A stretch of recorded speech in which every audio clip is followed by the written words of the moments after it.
저는요, 이제 한 40일 남았네요. 12월 31일이 되면 4년차 이제 간접 면민으로, 지금까지는 3년차였고, 이제 4년차 간접 면민이 되는 이아나라고 합니다. 네. 저는 구례 오기 전에 서울에 있었고요. 좀 더 자립적으로 자연에 가깝게 살고 싶어서 서울을 벗어났고요. 자급자족을 위해서 다품종 소규모 농사를 지었어요. 처음에 왔을 때부터요. 그때부터 이렇게, 이게 아마 첫 해에 찍은, 여름에 찍은 사진이었을 건데요. 이렇게 조금씩 저희가 두 식구인데 먹을 걸 했고요. 그래서 마트나 오일장에 나오거나 아니면 어쩌다 순천 한살림 매장에는요, 생선이나 고기, 라면, 과일, 그리고 술을 사려고 갔고요. 대체로 텃밭이나 동네 산자락에서 얻은 식재료로 먹거리를 채워갔어요. 근데 음식을 할 때 나오는 쓰레기는 물론 이제 나트륨에 절여져 있는 건 따로 빼서 저희가 처리해야 되지만, 그렇게 많이 남기는 음식이 없으니까요. 그때 식재료를 이렇게 처리하는 과정에서 나오는 쓰레기는 밭에 묻고, 그 다음에 기술센터에 가면 받을 수 있는, 기술센터가 아니고 여기 용방 체류형 센터에 가면 받을 수 있는 EM 발효액을 뿌려서 이렇게 퇴비화해서 그걸 다시 농사에 쓰는 방식으로 했어요. 그래서 한 달에 20리터 일반 쓰레기 하나나 뭐 플라스틱, 캔 이런 것들이 나왔는데요. 이건 이제 뒤에 더 얘기하겠지만, 그런 쓰레기는 마을 앞에 어디 둘 데가 없어서 상하수도 사업소에 있는 그 쓰레기 처리장 있잖아요. 지금 계속 얘기 나왔던 거기 쓰레기 집화장으로 한 달에 한 번이나 두 달에 한 번 정도 모아서 가져다 버리는 생활을 했어요. 근데 저는 그게 되게 만족스러웠거든요. 뭔가 서울에서 생활했을 때 제가 혼자 살면서 배출하는 쓰레기나 이걸 어떻게 다르게 처리하고 싶은데 처리하지 못했던 방식을 구례에서는 하게 됐다는 느낌이 들어서 되게 만족스러웠었어요. 근데 다품종 소규모 농사를 하니까 생선, 고기, 라면, 과일 그리고 술을 사기가 힘들어질 것 같더라고요. 점점 통장 잔고가. 그래서 이렇게 계속 하고만 있으면 안 되겠다 해서 지난 연말부터, 그러니까 이제 1년이 돼가는데 생활비를 좀 더 만들기 위해서 장사를 시작하게 됐어요. 그래서 장사를 하려면 사업자 등록도 해야 될 것 같고, 뭐 상호명도 있어야 될 것 같고 해서 저는 어쨌든 지리산이 좋아서 구례로 오게 됐으니까, 지리산에 소풍 오듯이 왔으니까 이름을 지리산 소풍으로 짓자 해서 지리산 소풍이라고 했어요. 근데 지구에 조금이라도 이로운 편에 살게 됐다고 안심을 하고 있었는데, 생활비를 더 벌기 위해서 장사를 시작했더니 그게 제 발목을 잡기 시작했지요. 이건 제가 찍은 저희 밭에 태어난 고란이었는데 제가 낫지를 하다가 얘를 칠 뻔했거든요. 근데 아마 엄마가 거기 넣고 같이 있었는데 제가 오니까 고라니가 도망을 갔던 것 같아요. 엄마는 도망을 갔고 얘는 차마 도망을 못 가고 이렇게 있었는데 전 모르고 이제 낫지를 열심히 하다가 진짜 놀랐어요. 순간적으로 진짜 이상한 기분이 들어서 아직도 그때 감정을 잊지 못하는데, 근데 얘를 두고 저희가 빨리 피해줬더니 몇 시간 후에 갔더니 없더라고요. 아마 엄마가 데려갔나 봐요. 네, 그래서 마치 저 같아서 제가 그때 당시에 찍었는데 사진 찍을 때도 안 움직였어요. 네, 그래서 이제 저 장사를 하게 된 얘기를 잠깐 나눌게요. 저희 그 공방에 오시면, 저희 공방은요, 이렇게 소량의 농산물을 팔고, 농산물을 가공한 가공품을 팔고, 그 다음에 농산물을 활용해서 이제 간편식을 파는 곳이 돼야겠다 하고 제가 이제 장사를 시작했거든요. 처음에는 농산물하고 그 농산물로 만든 가공품을 팔겠다고 이제 공방을 오픈했는데, 저희가 수리를 할 때마다 지나가시는 분들이 여기 뭐 하는데요? 이러면 저희가 공방이에요? 이러면 그러면 이제 십자수하고 뭐 퀼트 할 거야? 이렇게 물어보시는 분들이 또 되게 많았고, 그래서 아니요, 농산물로 공방이에요? 이러면 그게 뭔지를 잘 모르시더라고요. 그래서 생각해보니까 농산물 공방을 하면서 사람들한테 이렇게 오라고 하기가 쉽지 않겠다. 뭔가 바로 먹을 수 있는 뭔가가 간단하게라도 있어야지 여기에 사람들이 올 수 있겠다. 그리고 내 상품도 팔리겠다. 이렇게 생각이 들었어요. 그래서 그런 생각을 하고 있을 때 저랑 비슷한 시기에 이주를 했던 언니가 한 분 계신데 그분은 발효식초에 관심이 되게 많았어요. 그래서 발효식초를 판매하고 하는 이제 장사를 해서 생활비를 벌려고 준비를 하고 있던 언니라서 그럼 우리 같이 공방을 열자. 어차피 언니도 뭐 식초니까 주로 과일들을 이용하니까 농산물이라고 볼 수 있고 저는 제가 키운 농산물을 가공하니까 주로 이제 농산물 공방이라고 말하기에 적합하고 월세를 어떻게든 반으로 나누면 부담도 줄고 뭐 예를 들어 하다못해 칼을 2개 사도 같이 하나씩 쓰면 되니까 더 부담이 덜 되고 그래서 공유하는 농산물 공방을 지금 구례 여중 앞에 있는 1층 건물에 열게 됐습니다. 그리고 저희가 상호명 사업자는 이렇게 따로 있지만 이렇게 목금토요일은 이렇게 문을 열고 간단한 음식이라도 먹고 가실 수 있게 하기 위해서 그 먹는 시간을 그냥 이제 세차 먹는 시간이라고 해서 목금토 열고 있어요. 그래서 처음에 시작할 때 작년 12월 19일이 오픈 날이었는데 그때 언니랑 같이 상의를 하면서 그래도 운영할 때 뭔가 원칙 같은 걸 몇 가지 정하고 했으면 좋겠다라고 같이 나눴거든요. 그래서 가능한 한 제가 농사지은 생산물이나 아니면 저희 마을 어르신들이 농사지은 것들로 새참에 이용하고 언니가 만든 식초, 그다음에 언니가 만든 소스, 그리고 제가 만든 다른 가공품들을 뭐 페스토나 피클 이런 것들을 거기에 이용하자 이렇게 얘기했고요. 그다음에 두 번째는 아무래도 장사를 하게 되니까 음식을 만드는 과정에서 쓰레기가 집에서 한두 명이 먹던 것보다 훨씬 많이 나오잖아요. 그래서 음식물 쓰레기, 그러니까 손님들이 안 드시고 버리고 가시는 음식물은 일반 수거하는 용기에 담아서 배출하고 대신 20리터 큰 용기에는 그냥 나트륨이 포함되지 않은 그냥 그 부산물들을 모아서 제가 저희 집에서 나올 때 하는 것과 똑같이 밭으로 가져가고 있어요. 그리고 설거지를 진짜 많이 하게 되더라고요. 그래서 저희가 그리고 이렇게 접시가 여러 개를 쓰거든요. 한 상 차림에 접시가 여러 개다 보니까 설거지를 많이 하는데 이게 세제가 언니가 또 다행히 식초를 이용해서 세제를 만드는 법을 알고 있었어요. 그래서 식초 세제를 사용하고 그다음에 그러니까 간편식이다 보니까 포장해 가시려고 하시는 분들이 많은데 이 플라스틱 포장재는 사용하지 말자. 그래서 지금 현재는 펄프 용지로만 지금 포장을 해드리려고 하고 있어요. 그러다 보니까 이게 그 액체가 있는 저희 소스나 아니면 스프 종류는 지금 현재는 포장이 아예 안 돼요. 그래서 개인 용기를 가져오셔야지 포장이 되십니다라고 하면서 돌려보내고 있는데 저희가 정말 열심히 알아봤는데 그 펄프류나 그러니까 빨리 일반 쓰레기화 되는 것들, 그러니까 아무래도 음식물이 담겼던 것들이니까 재활용이 거의 안 돼요. 그러니까 어쨌든 매립되거나 소각될 때 그러니까 더 빨리 매립됐을 때 이제 분해되는 성분을 써야 되니까 그런 뭐 사탕수수로 만든 일회용 이런 용기 같은 걸 찾아보면 정말 우리나라에는 없어요. 대부분 다 대만이나 이런 데서 수입해오는 용기들이고 비싸거든요.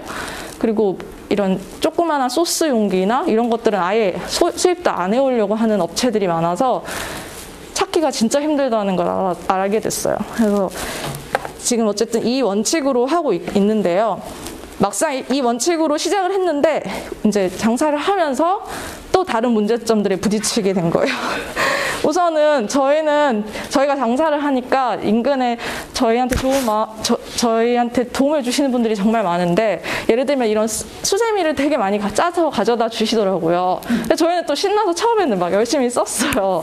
집에서 집에서 설거지할 때보다 훨씬 설거지를 많이 하니까 쟤도 얼마 못 가가지고 버리거나 이렇게 돼야 되더라고요. 근데 손님들이 먹는 그 그릇에 얘를 쓰다 보니까 이 주황색이 이렇게 보이는 거예요. 예를 들면 뭐 포크에 껴있다든지 이런 일이 생기는 거예요. 그래서 이게 생각해보니까 당연히 이게 빠지겠구나.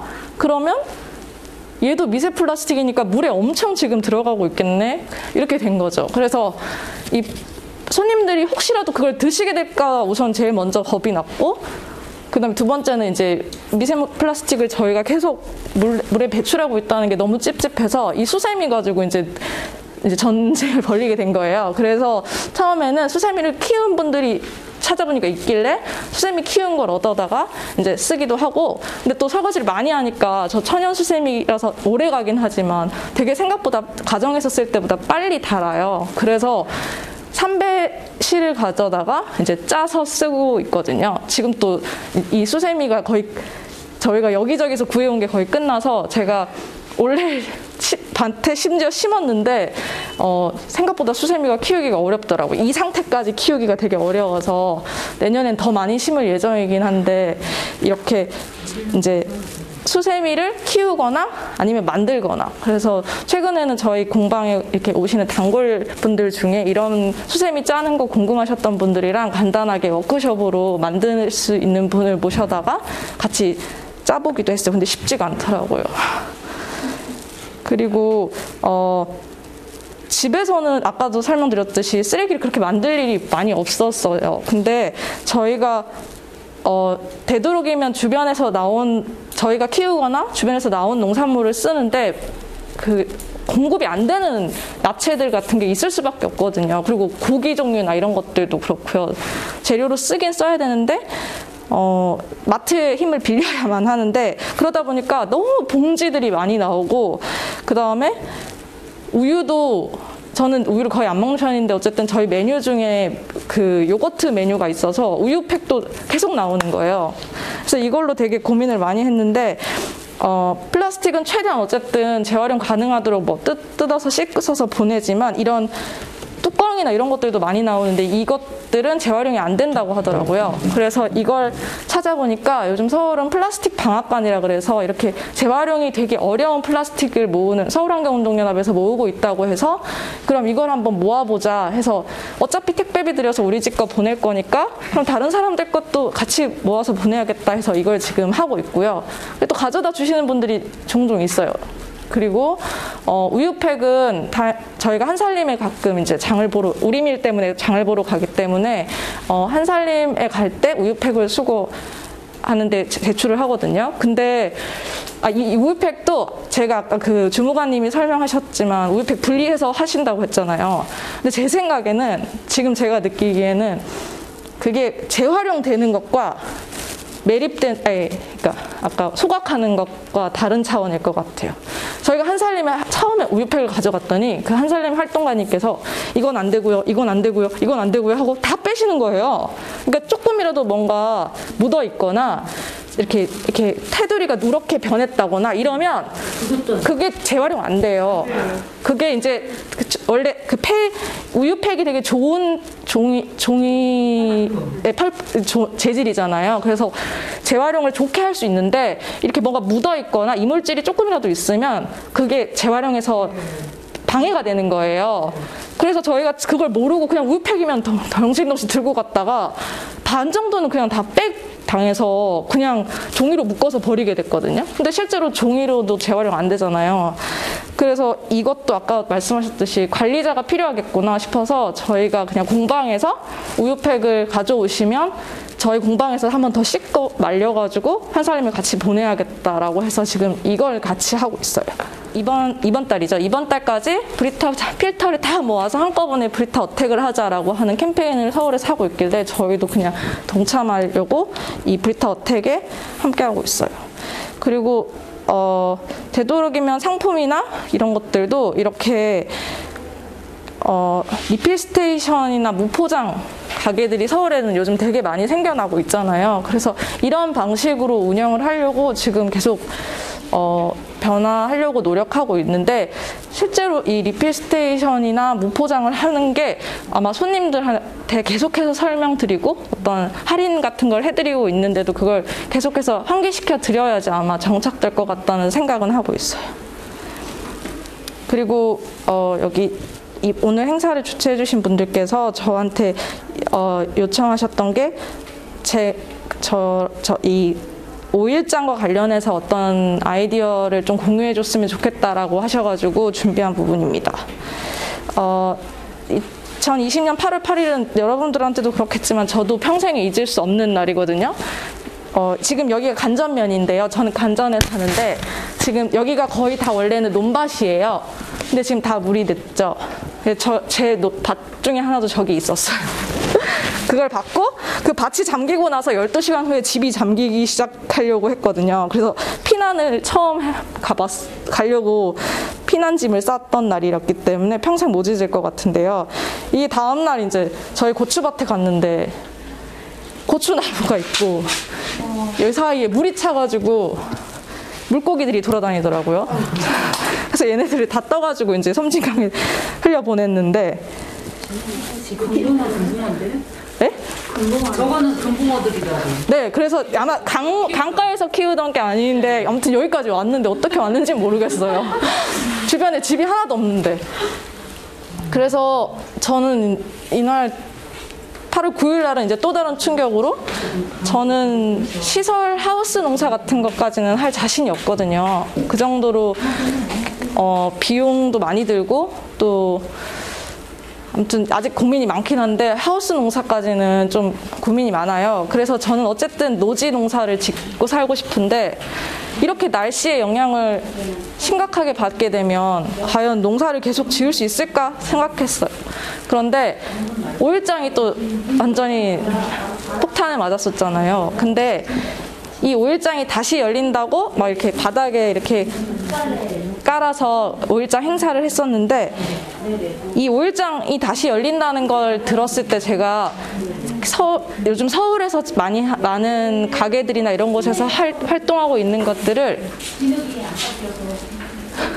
활동하고 있는 내용들이 떠올랐어요. 제가 이제 인스타그램에서 봤던 내용들이 떠올랐어요. 여기는 서울 지구별 가게에서 올렸던 웹툰인데요. 오늘은 민속 5일장 열리는 날. 비닐에 담기지 않은 채소를 골라 무 얼마예요?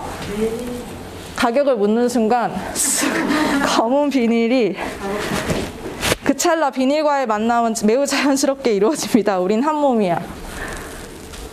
잠깐 하고 이분이 여기에 담아주세요 하고 비닐 없는 5일장을 꿈꿉니다. 이런 식의 요즘 서울이나 제주에서는 이런 활동들을 홍보하는 것들이 저희 그 인스타그램이랑 연동돼서 되게 많이 나오더라고요. 그래서 그게 생각이 났어요. 5일장이 다시 열린다고 했을 때 5일장이 재탄생은 아니지만 아무튼 복구됐다는 걸 축하하는 자리였는데 5일장이 그냥 예전의 5일장과 지금의 5일장이 똑같은 모습으로 단순 복구가 아니고 이 이상기후에 의한 수해를 입은 5일장이 좀 다른 방식의 복구를 축하하는 자리였으면 좋겠다. 어떤 그 사이 어떤 고민들이 같이 들어간 복구였으면 좋겠다는 생각을 했던 것 같아요.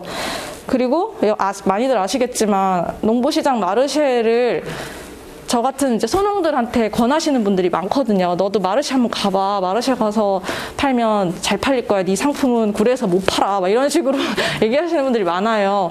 근데 제가 마르쉐까지 가기도 힘들고 내가 서울을 어떻게 벗어났는데 내가 또 장사해 먹자고 또 주말마다 서울을 가는 그런 일은 내 자존심이 허락을 안 해서 못하겠다. 맨날 이렇게 거절했거든요. 그러면서 생각했어요. 왜 구례 5일장은 마르쉐가 될 수 없을까? 왜 이렇게 서울 사람들한테 마르쉐는 힙하고 젊은이들도 좋아하는 장이 되고 있어서 처음에 해화에서 시작했다가 이제 성동에서 하고 여기서 하고 저기서 하고 이렇게 번져나가는데 왜 구례 5일장은 똑같은 농부시장인데 심지어 생선시장, 과일시장 다 있는 이런 큰 시장인데 이렇게 힙해질 수 없을까 그런 상상을 같이 했던 것 같아요. 근데 이 마르쉐가 힙한 이유 중에 저는 가장 중요한 게 이제 농부와 고객이 만나는 자리가 된다는 것도 있지만 이 마르쉐를 운영하는 지침 중에 가장 큰 건 소비자들이 불편함을 감수한다는 것에 있거든요. 그 불편함을 감수하는 소비자들이 모여들고 그런 소비자들에 의해서 농부들도 자기들이 생산해내는 과정에서 좀 더 환경을 생각하게 되고 이런 게 선순환한다고 생각해요. 근데 마르쉐는 아시겠지만 비닐을 전혀 사용하지 않고요. 자기 가방에다가 장을 봐야 되고 여기서 파는 음식도 다 자기 개인 용기에 담아서 먹는 게 원칙이긴 하거든요. 어쩔 수 없을 때만 그 펄프 용기를 쓰고요. 그래서 이런 방식으로 그러면 구례 5일장의 상인분들은 할머니들한테 어떻게 봉지 쓰지 말라고 해. 뭐 할머니들한테 검은 봉지 쓰지 말고 뭐 재생 봉지 쓰라고 어떻게 계속 권해. 본인들이 편하신 게 있는데라고 늘 저도 생각했는데 반대로 그러면 구례 5일장을 찾는 소비자들이 좀 불편해지는 방식을 계속 우리가 제안하는 건 어떨까. 그래서 예를 들자면 5일장 초입에 이런 일회용 봉투가 아닌 장바구니가 돼도 좋고, 그 다음에 집에서 이미 썼던 종이 가방 같은 것들, 안 쓰지만 재활용 가능한 종이 가방, 그 다음에 이미 썼던 봉지라도 집에 보면 깨끗한 봉지들 되게 많잖아요. 그러니까 그 비닐도 재활용할 수 있을 테니까 그런 것들을 모아놓은 어떤 작은 부스같이, 순환 부스 같은 것이 있으면 장을 보러 온 분이 본인은 장바구니가 없어도 그 장에 들어가는 입구에서 그런 자기가 장 볼 때 필요할 것 같은 것들을 챙겨서 그걸 들고 장을 보러 가서 생선 파는 할머니한테 할머니 생선 거기 검정 봉지 새로 쓰지 말고 여기다 그냥 주세요 라고 한다면 할머니들이 그렇게까지 귀찮아 하실까, 왜 우리는 그 상인들한테 자꾸 변하라고 했을까, 이런 생각을 했어요.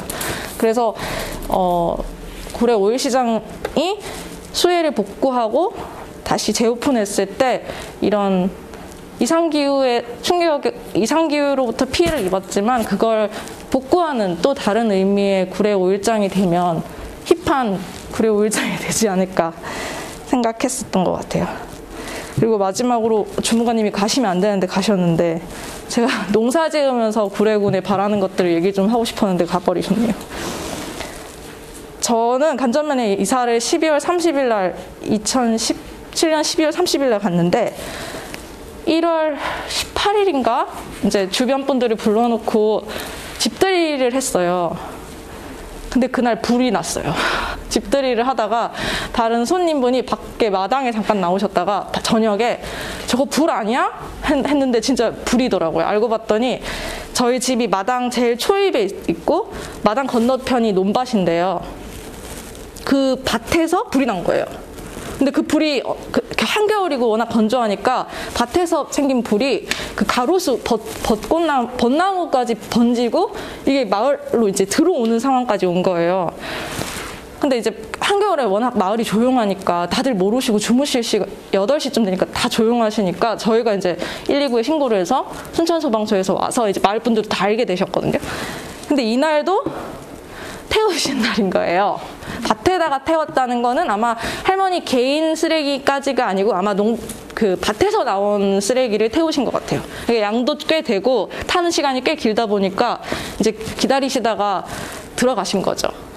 그래서 이 농촌 소각 문제에 대해서는 저도 예전부터 하도 많이 들어서 어느 정도 각오는 하고 들어갔거든요. 뒷집 할머니가 태우건 옆집 할머니가 태우건 참아할 것인가, 할머니랑 싸울 것인가, 아니면 내가 쓰레기를 가져올 것인가 막 고민을 하고 마을로 들어갔는데 이렇게 불이 날 정도로 소각을 하시는 걸 보고 충격을 먹은 거예요.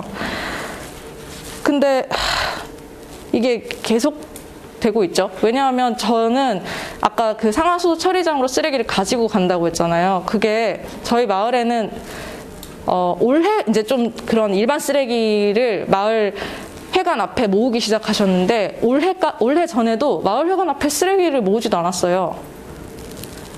제가 있는 3년 동안 올해를 빼고는 쓰레기가 모여있는 걸 본 적이 없어요. 일반 쓰레기 봉투에까지는 바라지도 않고 그냥 플라스틱이나 뭐 이런 거 있잖아요. 본 적이 없어요.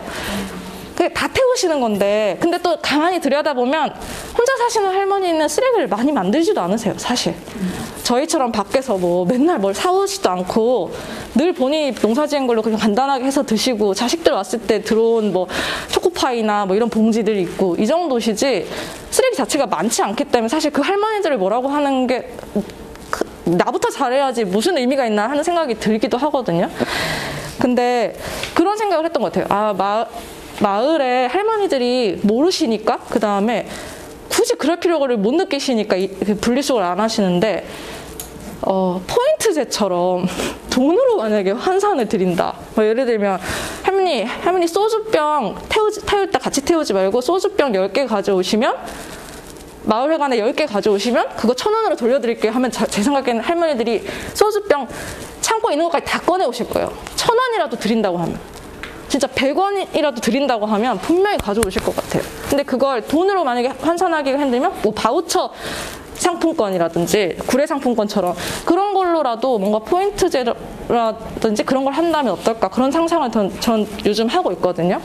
근데 왜냐하면 할머니들한테는 재활용 쓰레기를 모으는 데까지 가기도 힘들고 그렇기 때문에 굳이 그 귀찮은 일을 하실 필요가 없죠. 근데 그걸 돈이랑 연관 지으면 할머니들이 움직이실 것 같아요. 소각을 하는 양이 줄어들 것 같아요.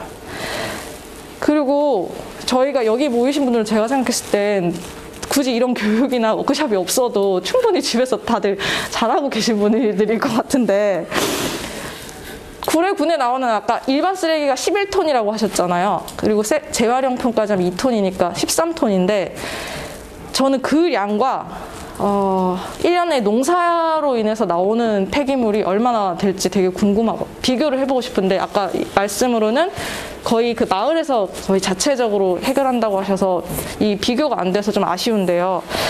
구례군은 그 행정리 152개 중에 151개가 농가가 있대요. 한 개 없는 곳이 토지에 있다는데 제 생각에는 그 피악골 그 안쪽에 있는 리가 사람이 안 살아서 농가가 없지 않을까 이렇게 생각할 만큼 구례군은 다 농사 짓는 사람들이잖아요. 근데 이 구례가 쓰레기 문제를 얘기할 때 이 농사에서 나오는 쓰레기 얘기를 빼놓고 간다면 이 생활민들이 내는 쓰레기 문제가 개선되는 비율보다 이게 더 필요할 거라고 생각해요. 그래서 저도 이건 답이 없고, 저도 멀칭 비닐을 안 쓰고 농사 짓고 싶고, 하우스는 되도록이면 그 비닐 2년에 한 번씩 그 큰 비닐을 다 갈고 나면 나오는 비닐을 어떻게 처리할 것인가 때문에 하우스를 농사는 하지 말자 이렇게까지 고민을 하고 있지만, 멀칭 비닐은 진짜 아예 없이는 힘들어요, 솔직히. 그러니까 예를 들어 내가 먹는 것만 한다고 했을 땐 괜찮지만, 제가 그래도 어느 정도는 가공해서 팔 정도로 만들기 위해서는 이 비닐의 힘이 없으면 힘들더라고요. 근데 예를 들면 멀칭 비닐도 요즘 생분해가 나오기 시작하거든요. 그래서 이 걷어내고 남는 흙에 남는 비닐도 1년 이후에는 자연 미생물에 의해서 파괴된대요. 그래서 다른 시군구에서는 지금 이 생분해 멀칭 비닐 보조 사업을 하기 시작했어요. 그래서 구례군도 작년부터 올해부터 한다는 얘기가 있는데 썼다는 사람은 거의 본 적이 없어요. 그래서 주무관님한테 여쭤보고 싶었던 게, 이 멀칭 비닐 중에 생분해 지원 사업은 좀 더 확대하셔서 이 멀칭 비닐만이라도 좀 바뀔 수 있다면 얼마나 좋을까, 그런 생각을 하거든요. 다 어마어마하게 비닐이 나오는데, 지금 그 폐비닐 수집 처리장이 그 마을마다 하나 있다고 하셨잖아요. 저희 마을이 간전면 야동마을인데, 저희 마을 앞에 실제로 폐비닐 수거한 장이 있었는데, 그러니까 여름 지나고부터 수거를 못하게 하고 있어요. 그래서 앞에 현수막을 붙여서 폐비닐이든 뭐든 버리지 말라고. 그러면 간전면 전체에 지금 실제로 야동마을 하나만 그 수거장이 있었는데 간전면 전체에 폐비닐 수거하는 데가 없다는 뜻이거든요. 그럼 간전면에 농사 짓고 계절마다 나오는 그 폐비닐이, 멀칭 비닐이 다 어디로 가는지 전 진짜 궁금해요. 저는 그게 없어져서 결국은 75리터짜리 그거에다가 그냥 다 집어넣어서 일반 쓰레기로 버렸는데, 과연 할머니들이나 마을에 계신 분들이 그걸 그 상상은 하기 싫은데 묻으셨을 수도 있고. 네, 그래서 이 부분이라도 어떻게 구례군이 줄여 나가는 노력을 좀 해야 되지 않을까. 저는 농사를 짓고 있으니까 이것과 매일 또 마주하니까 이 생각이 들어서 이 부분을 넣어봤습니다. 감사합니다. 제 얘기는 여기까지.